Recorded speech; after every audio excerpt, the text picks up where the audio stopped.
अध्याय 109 अध्याय 2229 दिल फिर से जुड़ गए। युनचे ने हल्की थोड़ी अजीब सी खांसी निकाली, मानो क्या ने यंगेर के तीखे हस्तक्षेप ने उसे बीच में ही सोच में डाल दिया हो। फिर अपनी आवाज में वापस लौटते हुए उसने समझाना शुरू किया। उसका लहजा संतुलित था, उसके शब्द स्पष्ट थे। योजक चिन्ह। वह हुआ कैली और पान बुवान की ओर बुरा और धैर्यपूर्वक स्पष्टता से बोला, जहाज का नाम बताते हुए, प्रिमोडियल प्रोफाउंड आग, एक पौराणिक रचना जो अस्तित्व के शुरुआती युगों में पैदा हुई थी, जब रसातल अभी तक पूरी तरह से नहीं बना था। समय के साथ खो चुकी दिव्य सामग्रियों से निर्मित और स्थानिक नियमों के साथ बुना गया, जिसे आज सच्चे देवता भी पूरी तरह से दोहरा नहीं सकते। यह एक ऐसा जहाज था जो दुनिया के बीच यात्रा करने और क्षेत्रों के पतन से बचने में सक्षम था। जब वह बोल रहा था तो हुआ कैली और पान बुवान दोनों ही स्थिर खड़े थे। उनकी आंखें चौड़ी हो गई थीं, उनकी दिव्य इंद्रियां मंद कांप रही थीं। जो कुछ वे सुन रहे थे, जो वे देख रहे थे, उसके निहितार्थों ने रसातल और उनकी दुनिया के प्राचीन इतिहास के बारे में उनकी समझ की नींव हिला दी। योजक चिन्ह। इस तरह का जहाज सिर्फ शक्तिशाली ही नहीं था, यह असंभव था, और फिर भी ये यहाँ था। योजक चिन्ह। एक पल के बाद युनचे की नज़र बदल गई और वह क्याने यंगर की ओर मुड़ गया। उसके होंठ नहीं हिले, लेकिन उसकी दिव्य भावना सूक्ष्म इरादे से धड़क रही थी, शब्दों को सीधे उसकी आत्मा में भेज रही थी। एक क्षण के लिए उसकी अभिव्यक्ति स्थिर रही, लेकिन फिर इसमें बदलाव आया। उसकी सांस अटक गई, नकाब के नीचे उसकी आंखें झपकने लगीं, और हालांकि उसने जोर से कुछ नहीं कहा, लेकिन एक तूफान उसकी सुनहरी आंखों से गुजरा और फिर उसने खुद को संभालते हुए उन्हें कुछ देर के लिए बंद कर लिया। उसके चारों ओर की हवा हल्की सी कांप उठी, उसकी आभा स्थिरता से नहीं बल्कि निर्णय के भार से कांप रही थी। फिर उसने अपनी आंखें खोली और युनचे की ओर सिर हिलाया। उसकी आवाज दृढ़ लेकिन नर्म थी। मैं ठीक हूँ। यह एक आश्वासन था, सिर्फ उसके लिए ही नहीं बल्कि उसके लिए भी। और फिर ये शुरू हुआ। योजक चिन्ह। उनके सामने एक द्वार झिलमिलाता हुआ अस्तित्व में आया। अंतरिक्ष में एक सुंदर दरार जो चमकती हुई रोशनी से घिरा हुआ था और एक खिले हुए कमल की तरह धीरे धीरे खुल रहा था। भीतर से एक हवा बाहर की ओर बही और उसी क्षण उनके दिल जम गए। योजक चिन्ह। जो हवा बाहर निकली वह शुद्ध थी, इतनी असंभव रूप से शुद्ध की पवित्र भूमि, जो कि अथाह धूल से अछूती और पवित्र थी, भी मुश्किल से उसकी तुलना कर सकती थी। इस हवा में न केवल स्पष्टता थी बल्कि एक प्राचीन शांति थी, मानो इसने कभी भ्रष्टाचार का स्वाद नहीं चखा हो, मानो ये समय की पहुंच से भी परे मौजूद थी। यह अलौकिक था और इसने कभी रसातल को नहीं जाना था। बिना एक शब्द कहे युनचे आगे बढ़ा और गेट से बाहर निकल गया, और अन्य लोग भी चुपचाप उसके पीछे चले गए। अलौकिक शांति उन्हें गुरुत्वाकर्षण की तरह अपनी ओर खींच रही थी, और फिर आदिकालीन गहनात की दुनिया ने उनका स्वागत किया। योजक चिन्ह। उनकी आंखों के सामने एक मनमोहक विस्तार फैला हुआ था, फूलों का एक मैदान जो किसी भी इंद्रधनुष से ज्यादा जीवंत था, जो जमीन को जीवंत रंगों की लहरों से ढांक रहा था। हवा ठंडी और कोमल थी, जो उन्हें माँ के हाथ की तरह छू रही थी, और ऊपर आसमान चमकीला नीला था, इतना शुद्ध कि ऐसा लग रहा था जैसे कोई पेंटिंग जीवंत हो गई हो, जिसके ऊपर नर्म सफेद बादल सुस्ती से बह रहे थे। उनकी दिव्य इंद्रियां सहज रूप से फैल गई और उन्होंने जो पाया उससे वे दंग रह गए। योजक चिन्ह। योजक चिन्ह। योजक चिन्ह। घाटियों में क्रिस्टल की तरह साफ नदियां बह रही थीं। दूर दूर तक समुद्र चमक रहे थे। उनकी सतह इतनी शांत थी कि वे आसमान को दर्पण की तरह प्रतिबिंबित कर रही थी। कोमल जानवर, कोई भी आक्रामक नहीं, सभी शांत खेतों में घूम रहे थे। कुछ चर रहे थे, अन्य बस आराम कर रहे थे।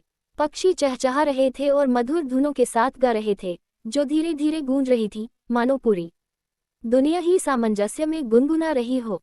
पूरे परिदृश्य में प्राचीन खंडहर बिखरे हुए थे, जो काय और आइवी से भरे हुए थे। उनके पत्थरों पर बहुत पहले से खोई हुई लिपियां खुदी हुई थीं। वे सभ्यताओं के अवशेष थे जो पहले दिव्य साम्राज्यों के जन्म से पहले ही लुप्त हो गए थे। ऐसी कहानियां जो किसी जीवित देवता को याद नहीं थीं।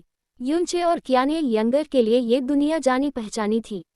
उन्होंने इसे पहले भी देखा था, इसके साफ आसमान के नीचे टहले थे और इसकी शुद्ध हवा में सांस ली थी। उनके लिए यह अब कोई चमत्कार नहीं था, बल्कि एक अभयारण्य था, अराजकता से दूर एक शांत जगह। लेकिन हुआ कैली और पान बुवान के लिए यह एक सपना था, एक ऐसी दुनिया जिसकी उन्होंने कभी कल्पना भी नहीं की थी। ये सच था कि दिव्य साम्राज्य रसातल की धूल की दम घोंटने वाली उपस्थिति से मुक्त थे, लेकिन फिर भी वे रसातल के हमेशा मौजूद धूसर आसमान के नीचे फंसे रहे। उनकी भूमि दमनकारी शून्य से घिरी रही।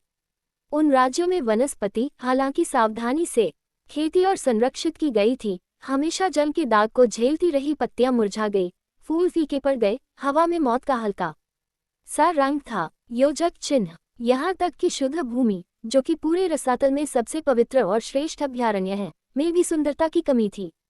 यद्यपि इसकी दिव्य वास्तुकला भव्य थी और इसकी आध्यात्मिक ऊर्जा सघन और शुद्ध थी, लेकिन भूमि पर बहुत कम जीवन था। पौधों की वृद्धि सीमित थी, जानवर कम थे। यह आत्मा का स्थान था, प्रकृति का नहीं।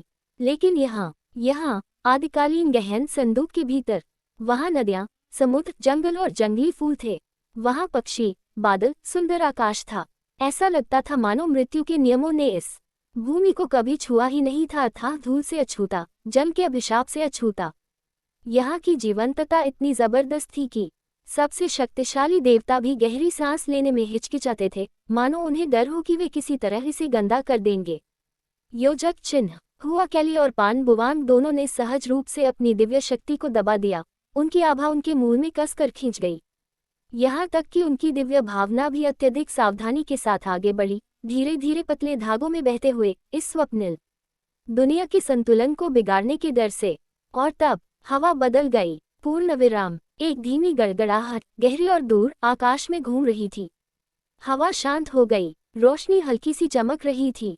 दूर क्षितिज में दबाव की एक लहर उठी, शक्ति की एक लहर जो प्राचीन, शक्तिशाली और उपस्थिति से भरी थी। ये हिंसात्मक नहीं था, लेकिन इसे नकारा नहीं जा सकता था। सभी की निगाहें उस ओर मुड़ गईं। इससे पहले कि कोई कुछ कर पाता, पान बुवान की दिव्य भावना स्वतः ही हलचल के स्रोत की ओर फैल गई। लेकिन जैसे ही उसने उस दूर की आभा के किनारे को छुआ, उसका शरीर जम गया, क्योंकि उसने पास में एक और आभा देखी। उसकी सांस गले में अटक गई, उसके अंग अपनी जगह पर अकड़ गए, और उसकी आंखें, जो एक बार आश्चर्य से भरी थीं, अविश्वास से चौड़ी हो गई और उसकी आत्मा कांपने लगी। योजक चिन्ह। पलक झपकते ही अंतरिक्ष झिलमिला उठा, प्रकाश अस्वाभाविक रूप से गुड़ गया, हवा शांत हो गई और ऐसा लगा जैसे दुनिया ने अपनी सांस रोक ली हो। तभी बिना किसी शोर शराबे या शोर के एक आकृति उनके सामने प्रकट हुई। चेहरे के निचले आधे हिस्से पर एक नाजुक घूंघट लपेटे होने के बावजूद भी उसकी खूबसूरती को छिपाया नहीं जा सकता था। यह योजक चिन्ह सिर्फ आकर्षक ही नहीं था, यह पारलौकिक था, जैसे चांदनी और तारों से जगमगाते सपनों से उकेरी गई कोई चीज। उसकी उपस्थिति जोरदार नहीं थी, पारंपरिक अर्थों में प्रभावशाली नहीं थी, लेकिन उसके आसपास की सभी चीजें झुकी हुई लग रही थीं। ऊपर छाए बादल धीरे धीरे हटते चले गए।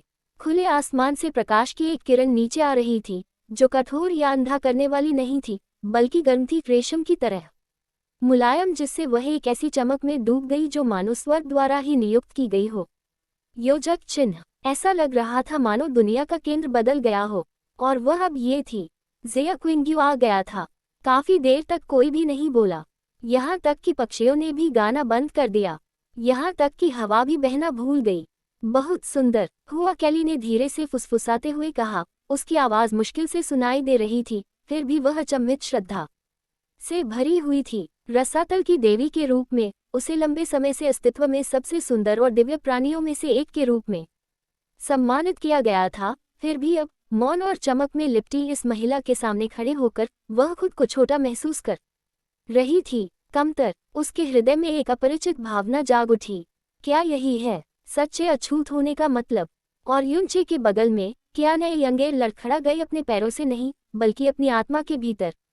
योजक चिन्ह। उसकी सुनहरी आंखें, जो आमतौर पर ठंडी और शांत रहती हैं, उस महिला को घूरते हुए चौड़ी हो गई जो कभी युनचे के अतीत का हिस्सा थी। उसका हाथ सहज रूप से उसके मुखौटे की ओर बढ़ा, मानो ये पुष्टि करना चाहता हो कि यह अभी भी उसका चेहरा छिपा रहा है। उद्धरण चिन्ह। तारानकन तारानकन तारानकन तारानकन डॉट। वह इतनी सुंदर कैसे हो गई? योजक चिन्ह। उसकी आवाज उसके मन में चीख की तरह फूट पड़ी। अपनी वर्तमान साधना के साथ भी उसका क्षेत्र तर्क से परे ऊंचा हो गया है। उसकी आत्मा परिष्कृत हो गई है। उसके शरीर में अब वह सुंदरता और पूर्णता है जो कभी केवल दिव्य किंवदंतियों के पास थी। वह अपने सामने खड़ी महिला की तुलना में फीकी पड़ गई। हालांकि घूंघट अभी भी उसके चेहरे को सजा रहा था, लेकिन यह ज़िया किंग्वे की खूबसूरती के लिए कोई बाधा नहीं थी, क्योंकि घूंघट आकाश, प्रकाश और हवा की तरह उसकी उपस्थिति में झुक गया। उसकी सुंदरता को छिपाया नहीं जा सकता था, उसे कम नहीं किया जा सकता था। ये केवल दिखावे तक सीमित नहीं था, यह अपनी खामोशी में अलौकिक, आकर्षक, भारी था। पर्दा तो वहां था, लेकिन उनकी आंखों ने सब कुछ देखा। योजक चिन्ह। वो एक बेदाग सपने की तरह खड़ी थी, किसी दूसरी दुनिया से आया एक नज़ारा। अछूती और शांत चांदनी रात में चमकते बालों की लतों से घिरे उसके चेहरे पर एक शांत दिव्यता की चमक थी। उसकी आंखों का आकार, उसके माथे की वक्रता, उसकी निगाहों में दूर की शांति, उसके बारे में सब कुछ बल से नहीं बल्कि स्वभाव से ध्यान आकर्षित करता था। कोई भी नजरें नहीं हटा सकता था। न ही हुआ कैली, जिसका दिल अभी भी अपर्याप्तता की धड़कन से धड़क रहा था। न ही क्या ने ये यंगर, जिसका अभिमान हर पल उसके घूरने के साथ टूट रहा था। यहाँ तक कि हवा भी उसके इतने करीब से गुजरने की हिम्मत नहीं कर रही थी। और फिर भी इस सारे विस्मय के बीच उनमें से केवल एक ही था जिसने उसकी ओर आश्चर्य से नहीं देखा। पान बुवान। जब से वह प्रकट हुई थी तब से उसकी नज़र नहीं हिली थी, लेकिन यह ज़िया किंग्वे पर स्थिर नहीं थी। योजक चिन्ह। उसकी दिव्य अनुभूति उस उपस्थिति की दिशा में जमी रही जिसे उसने पहले महसूस किया था, जिसने उसकी सांसों को हिला दिया था, उसके अंगों को कठोर कर दिया था और हर दूसरी संवेदना को दबा दिया था।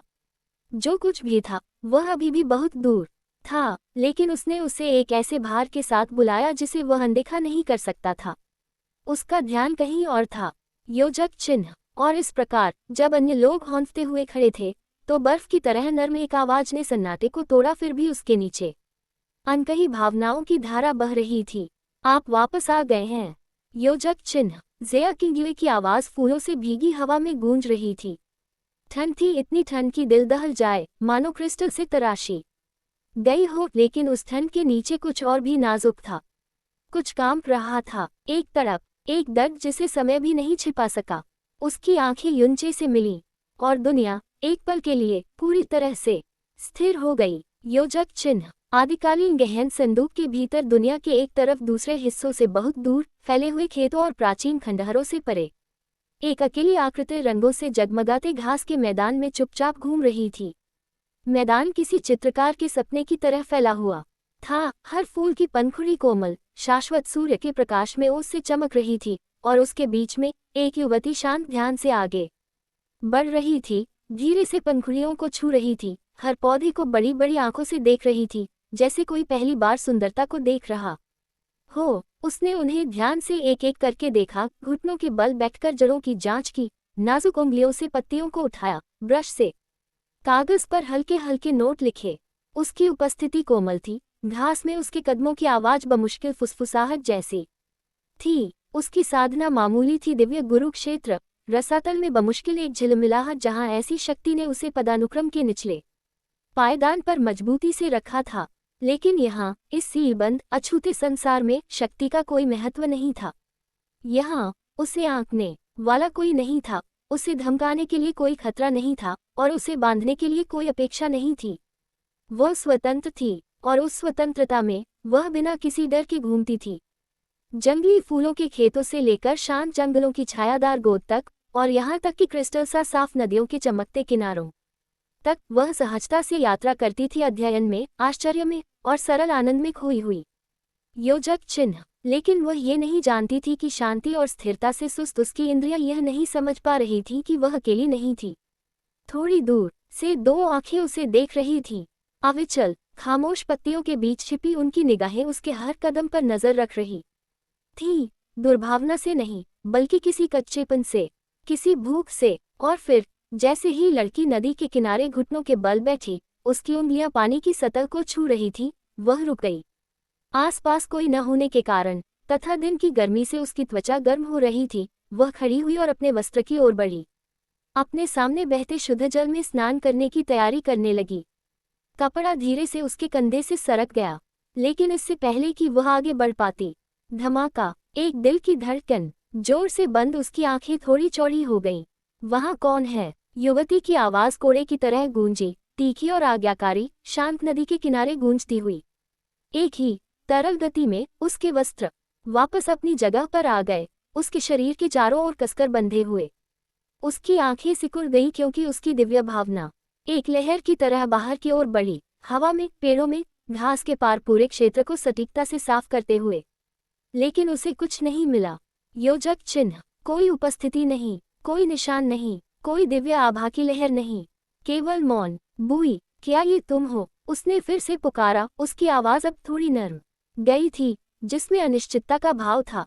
लेकिन हवा ने कोई जवाब नहीं दिया, कोई प्रतिक्रिया नहीं, कोई हलचल नहीं, केवल नदी की धीमी कलकल और दूर पत्तों की सरसराहट। उसने कुछ सेकंड और इंतजार किया। उसका शरीर अभी भी तनावग्रस्त था। फिर उसने धीरे धीरे सांस छोड़ी। शायद मैंने गलत सुना, उसने खुद पर भौहें सिकोड़ते हुए कहा। उसके कंधों से क्षणिक तनाव कम हुआ जब उसने एक बार फिर अपने वस्त्रों को उठाया, उंगलियों से कपड़े को छूते हुए कपड़े उतारने की तैयारी की। लेकिन जैसे ही उसने फिर से कपड़ा नीचे करना शुरू किया, दरार बिना किसी चेतावनी के उसकी आभा हिंसक रूप से बढ़ गई। उसके चारों ओर आग की लपटें फूट पड़ी। उसकी दिव्य ऊर्जा चमकीली लालिमा में बदल गई क्योंकि उसका वर्मिलियन बद वंश जाग उठा। हवा गर्मी से चीख उठी। ज्वाला के पंख उसके शरीर के चारों ओर नाच रहे थे और उसके सिर के ऊपर वर्मिलियन बद की प्रेतवादित चीख घाटी में गड़गड़ाहट की तरह गूंज रही थी। चीख, योजक चिन्ह। उसका हाथ उठा, ज्वाला में लिपटा हुआ, और उसने उसे उस स्थान की ओर फेंका जहां उसने पहली बार वह धीमी, अनियमित दिल की धड़कन सुनी थी। बूम! विस्फोट बहुत बड़ा नहीं था, लेकिन ये तीव्र और शानदार था, जिससे हवा में अंगारे बिखर गए और छोटे, केंद्रित विस्फोट में पेड़ झुलस गए। और तब धुएं से एक व्यक्ति लड़खड़ाता हुआ बाहर आया। उसकी बाहें घबराहट में फड़फड़ा रही थी, चेहरा स्पष्ट अपराध बोध से विकृत था। पान बुवान। ऐश ने अपनी आस्तीनें ढक लीं। उसके बाल बिखरे हुए थे और उसके चेहरे पर भय, घबराहट, शर्मिंदगी और इस बात पर अविश्वास का एकदम सही मिश्रण था कि वह वास्तव में पकड़ा गया था। उसने अपना बचाव करने की भी कोशिश नहीं की थी। बेशक उनकी साधना के स्तर में भिन्नता के कारण महिला के हमले से कोई नुकसान नहीं हुआ। और जैसे ही उसकी बड़ी बड़ी आंखें उसकी आंखों से टकराईं, उसने अपना मुंह खोला जैसे कि समझाना चाहता हो, लेकिन कोई शब्द नहीं निकला। इससे पहले जब यूंचे ज़िया किंग्युए और उसकी महिलाओं से फिर से मिला, हर नज़र, हर संयमित शब्द में खामोश भावनाएं। योजक चिन्ह। गुजर रही थी। पान बुवांग उनकी सभा के ठीक बाहर खड़ा था।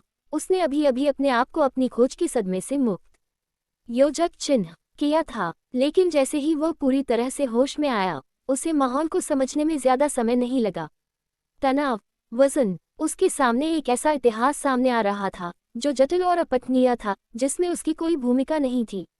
उसके पास सवाल थे बहुत सारे। वह यून चे से सब कुछ पूछना चाहता था, फिर भी जैसे ही उसने बोलने के लिए अपना मुंह खोला, यून चे ने उसकी ओर देखा और एक हल्की मुस्कान के साथ, जो उसकी आंखों तक नहीं पहुंच पाए, यून चे ने उसे एक ही उत्तर दिया, शब्दों में नहीं बल्कि दैवीय भाव से। यदि आप उत्तर चाहते हैं तो स्वयं जाकर खोजें।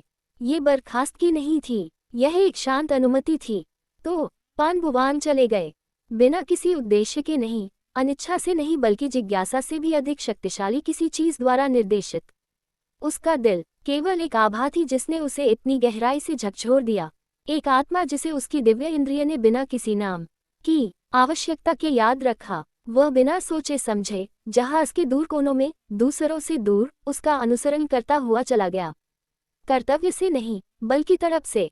और फिर उसने उसे देखा, वुकिंग, जीवित। वह फूलों के समुद्र में अकेली थी, दुनिया का अध्ययन एक ऐसी कोमलता के साथ कर रही थी जो उसे किसी भी ब्लेड से ज्यादा गहराई से प्रभावित कर रही थी। वह अब वह वुकिंग नहीं थी जिसे वह पहले जानता था। उसका शरीर नए सिरे से बना था, उसकी शक्ति का पुनर्जन्म हुआ था, लेकिन वह अभी भी उसी तरह चलती थी। उसकी आभा में अभी भी वही शांत लय, वही गर्मजोशी थी। योजक चिन्ह। प्रत्येक बीतते सेकंड के साथ उसका दिल तेजी से धड़कने लगा। वह छिपा रहा, डर के कारण नहीं, बल्कि इसलिए कि उसका एक हिस्सा यह विश्वास नहीं कर पा रहा था कि वह सच में वहां है। अगर वह आगे बढ़ता तो क्या सपना गायब हो जाता, क्या शांति बिखर जाती? तो वह चुप रहा, देखता रहा, तरसता रहा। लेकिन जब वह नदी के पास पहुंची और नहाने की तैयारी करते हुए धीरे धीरे अपने वस्त्र उतारने लगी, तो उसकी अछूती अलौकिक के दर्शन ने उसके भीतर कुछ ऐसा जगा दिया जिसे वह अब और दबा नहीं सका। उसका दिल जोर से धड़क रहा था, बहुत जोर से, इतना जोर से कि उसने सुन लिया। और इस तरह ये सब इस क्षण तक पहुंचा जहां ज्वाला फूट पड़ी, जहां उसका आकार प्रकट हुआ, जहां शब्द पूरी तरह से विफल हो गए, और वो किंग वहीं खड़ा रहा, घूरता रहा, नाजुक आकृति। वही, तुम क्या खेल रहे हो? शेनवू किंग की आवाज में आश्चर्य का भाव था। उसकी आंखें थोड़ी सिकुड़ गईं क्योंकि उसने आग की लपटों से उभरी आकृति को करीब से देखा। पहले तो वह स्तब्ध रह गई, उसके सामने खड़े परिचित चेहरे को देखकर उसका दिल धड़क उठा, लेकिन उसके विचारों को शांत होने में बस कुछ ही पल लगे। नहीं, ये सचमुच पान बुवांग नहीं हो सकता। इस दुनिया में अपनी सीमित आज़ादी के बावजूद शेनवू किंग को ठीक से पता था कि वह कहाँ है। अंतहीन कोहरे के समुद्र के अंदर योजक चिन्ह छिपी ये दुनिया कोई साधारण जगह नहीं थी। यह एक ऐसी दुनिया थी जो एक बेजोड़ खजाने के भीतर बंद थी, जिसमें केवल युन चे और शेनवू यीज़ेया किंग युए ही अपनी इच्छा से प्रवेश कर सकते थे और बाहर निकल सकते थे। युन चे कुछ समय पहले ही चली गई थी, संभवतः वह अपनी पहुंच से परे के मामलों में उलझी हुई थी, और शेनवू ये आमतौर पर आग के केंद्र में रहती थी, इसलिए यहाँ पानबुवान जैसे किसी व्यक्ति का आना कोई मतलब नहीं रखता था। और इसलिए उसका मन केवल उसी स्पष्टीकरण पर आ गया जो उसे उचित लगा। यह अवश्य ही शेनवुई है जो भेष बदलकर उसके साथ खिलवाड़ कर रहा है। उसके होठों पर एक चंचल मुस्कान थी जब वह स्तब्ध आकृति से दूर हो गई। बिना किसी हिचकिचाहट के वह धीरे धीरे नदी में उतरी। पानी धीरे धीरे उसके टखनों के आसपास, फिर उसके घुटनों तक, और फिर जैसे जैसे वह गहरे पानी में उतरती गई, पानी और भी ऊपर उठता गया। उसका लबादा उसके शरीर से धीरे धीरे चिपकता गया। जैसे जैसे वह भीगता गया, पारदर्शी कपड़े के नीचे सुंदर वक्रताएं दिखाई देने लगी। हर हरकत शांत पानी की सतह पर लहरों की तरह थी। योजक चिन्ह उसके लंबे बाल रेशम की लतों की तरह उसके पीछे लहरा रहे थे, जो पेड़ की छतरी से छनकर आ रही कोमल रोशनी में चमक रहे थे। वह बिना किसी शर्म या संयम के आगे बढ़ रही थी। उसके आसपास की दुनिया की शांति उसकी सहजता में प्रतिध्वनित हो रही थी। उसके पीछे कोई आवाज नहीं थी। वह थोड़ा गुली, एक जिज्ञासु मुस्कान के साथ अपने कंधे पर देखा। उसकी आंखें आधी बंद थीं। तुम वहां क्यों खड़े हो? क्या तुम अंदर नहीं आ रहे हो? उसकी आवाज हल्की, चिढ़ाने वाली थी। वह कुछ ही कदम दूर चल रहे भावनात्मक तूफान से पूरी तरह अनभिज्ञ थी। पानबुवान वहीं जड़वत हो गया। उसका शरीर अकड़ गया, उसका चेहरा गहरे चमकीले लाल रंग का हो गया। उसका जबड़ा खुला, मानो कुछ कहना चाहता हो, फिर बंद हो गया। शब्द उसके पास बिल्कुल नहीं थे। ये सिर्फ शर्मिंदगी नहीं थी, यह अविश्वास, भ्रम, घबराहट और विस्मय, सब कुछ एक साथ टकराने जैसा था। वह बिल्कुल वैसा ही दिख रहा था जैसा कोई व्यक्ति अपने सपनों की स्त्री द्वारा पानी में आमंत्रित किए जाने के बाद किसी पुरुष से उम्मीद करता है, लेकिन उसे एहसास हुआ कि वह उसे कोई और ही समझ रही थी। और यद्यपि किसी ने इस ओर ध्यान नहीं दिलाया, और यद्यपि किसी ने एक शब्द भी नहीं कहा, उसके वस्त्र के सामने एक बहुत ही स्पष्ट निशान बनना शुरू हो गया था। ऐसा निशान जिसे छिपाना असंभव था। उद्धरण चिन्ह ... आप शेनवू किंग की नजर अब पानबुवान के निचले वस्त्र पर स्पष्ट रूप से खिलते हुए निशान पर पड़ी, और उसकी आंखें अविश्वास, भय और उभरते हुए एहसास के मिश्रण में चौड़ी हो गईं। उसके होंठ खुल गए, नाम कांपते हुए उसके पास से निकल गया। पानबुवान। उक्त व्यक्ति केवल सिर हिला सकता था। उसकी आवाज कमजोर थी, उसकी सांस अपराधबोध और प्रशंसा के बीच कहीं अटकी हुई थी। हाँ, यह मैं हूँ, किंग एट... तभी वह चीख आई, आहे। उसकी आवाज शांत हवा में ऐसे गूंज रही थी जैसे खामोश आसमान में बिजली गिर रही हो। उसका चेहरा एक पल में लाल हो गया, और एक छपाक के साथ वह पानी के नीचे लहरों और बिखरी रोशनी के धुंधलेपन में गायब हो गई। उसकी दिव्य आभा पूरी तरह से गायब हो गई, मानो उसे उम्मीद हो कि स्वर्ग भी इस पल को भूल जाएगा। समय बीतता गया, हालांकि कितना समय, ये दोनों में से कोई भी ठीक से नहीं बता सकता था। योजक चिन्ह पानबुवान को हर सांस अनंत काल की तरह लग रही थी। उसका दिल किसी युद्ध के ढोल से भी ज्यादा तेज धड़क रहा था। उसका दिमाग घबराहट और अविश्वास के बीच घूम रहा था। उसने उसे फिर से देखने का सपना देखा था, लेकिन इस तरह नहीं। और फिर अंततः वह पुनः प्रकट हुई। योजक चिन्ह उसका चेहरा अभी भी शर्मिंदगी से लाल था, लेकिन उसकी आंखों में कुछ और था, कुछ नर्म, कुछ अनकहा। पानी की बूंदें उसकी पलकों से चिपकी हुई थी। जब उसने नजर उठाए, आवाज धारा की आवाज से थोड़ी ही ऊपर थी। आप क्या हैं? कैसे आप यहाँ हैं? उसने अपना मुंह खोला, सब कुछ समझाने के लिए तैयार। कैसे उसने उसकी आभा का अनुसरण किया था, कैसे उसका दिल उसे उसके पास ले आया था, कैसे वह बस उसे फिर से देखना चाहता था, लेकिन इससे पहले कि वह कुछ बोल पाता, उसकी आवाज योजक चिन्ह ने एक बार फिर उसे बाधित कर दिया। क्या तुम अंदर नहीं आ रहे हो? उसने ये कहते हुए उसकी आंखों में आंखें नहीं मिलाई। उसका चेहरा हमेशा थोड़ा सा दूसरी ओर मुड़ा रहा, लेकिन उसके शब्द शर्म और ईमानदारी से लिपटे हुए कांप रहे थे। पानी के नीचे चमकती उसकी त्वचा ढलती धूप के नीचे पॉलिश किए गए जैड की तरह चमक रही थी। पैन बुवांग एक सांस के लिए निश्चल खड़ा रहा, फिर एक और तब, हाँ, उसकी आवाज शांत थी, लेकिन यह उसके दिल से आ रही थी। वासना से नहीं, आवेग से नहीं, लेकिन लालसा से, प्यार से। और फिर वह आगे बढ़ा,